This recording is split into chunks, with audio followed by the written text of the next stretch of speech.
Bismillahirrahmanirrahim. Remaining part of Robin's definition of economics. Today I will discuss merits of Robin's definition of economics. Robin's definition of economics को superior definition माना जाता है due to their excellent merits of definition. Number one is comprehensive. इस definition को जामिया माना जाता है। जामिया क्यों माना जाता है? इसलिए माना जाता है कि इसमें जो है वो हमारी जो प्रैक्टिकल लाइफ है, ये जो रियलिटीज़ ऑफ लाइफ हैं, उनको डिस्कस किया गया है।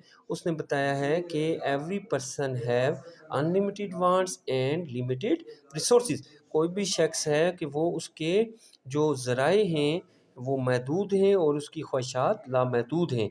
और जिस वक़्त ये लामहदूद और महदूद का जो है वो एक सीक्वेंस बनता है, तो फिर इंसान को अपनी प्रैक्टिकल लाइफ में इकनॉमिक प्रॉब्लम्स को फेस करना पड़ता है। दूसरी चीज़ ये कि इसने एक्सटेंड कर दिया जी स्कोप ऑफ इकनॉमिक्स को। क्यों? क्योंकि मार्शल ने और एडम स्मिथ ने जस्ट इंक्लूड किया था मटेरियल्स और गुड्स को, चीज़ों को सिर्फ डिस्कस किया। इसने जो है वो सर्विसेज को भी इंक्लूड किया। जैसे मैं कह रहा हूँ कि टीचर्स सर्विसेज प्रोवाइड करते हैं, इंजीनियर्स करते हैं, डॉक्टर्स करते हैं, जो है वो आपके लायर्स करते हैं, डिफरेंट लोग सर्विसेज ले प्रोवाइड करते हैं और उसके चार्जेस आपसे वसूल करते हैं। तो ये क्योंकि गुड्स के साथ सर्विसेज को इंक्लूड करने की वजह से स्कोप ऑफ इकनॉमिक क्या हो गया है, एक्सटेंड हो गया। तीसरी चीज़ जो है वो एनालिटिकल का मतलब ये हुआ कि रॉबिन्स ने एनालाइज किया है किसको, ह्यूमन लाइफ को, और फिर साथ में उसने उनकी इकोनॉमिक प्रॉब्लम्स को डिस्कस किया और एट दी एंड उसका उन्होंने सलूशन भी बता दिया है। चौथा जो इसकी खूबी मैं समझता हूँ कि हो सकती है वो है यूनिवर्सल। ये जो है वो यूनिवर्सल है। यूनिवर्सल मतलब कायनाती, मानी जाने वाली, मतलब जो है जिस डेफिनेशन को यूनिवर्सली एक्सेप्टेबल किया जाए, कि उन्होंने जो ये डिस्कस किया है कि हर शख्स की ख्वाहिशात लामहदूद हैं और रिसोर्सेज लामहदूद हैं और रिसोर्सेज महदूद हैं, उनको पूरे करने वाले ज़राए महदूद हैं।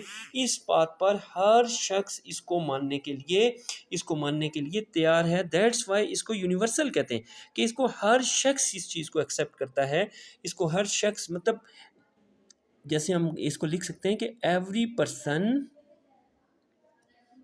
Person on this earth has unlimited wants and limited resources.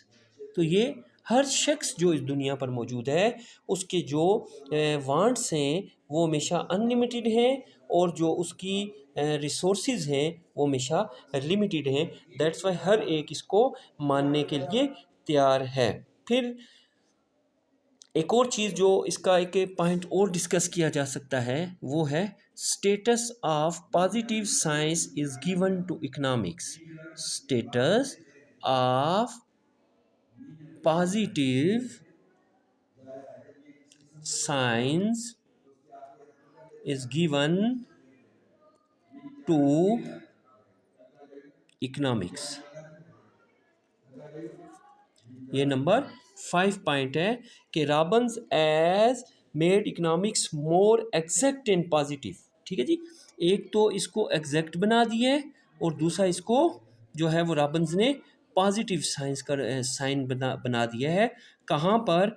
जैसे मैं आपको कहता हूँ कि जैसे फिज़िक्स है, जैसे आपके पास केमिस्ट्री है, जैसे आपके पास कोई भी साइंस का सब्जेक्ट है, etcetera, because according to him an economist the neutral scientist, क्योंकि इसके अकॉर्डिंग ये कहता है कि जो भी शख्स जो है वो इकोनॉमिक्स को प्रेजेंट करेगा, मतलब जो इकोनॉमिक्स का इकोनॉमिस्ट है वो जस्ट क्या करेगा, वो एक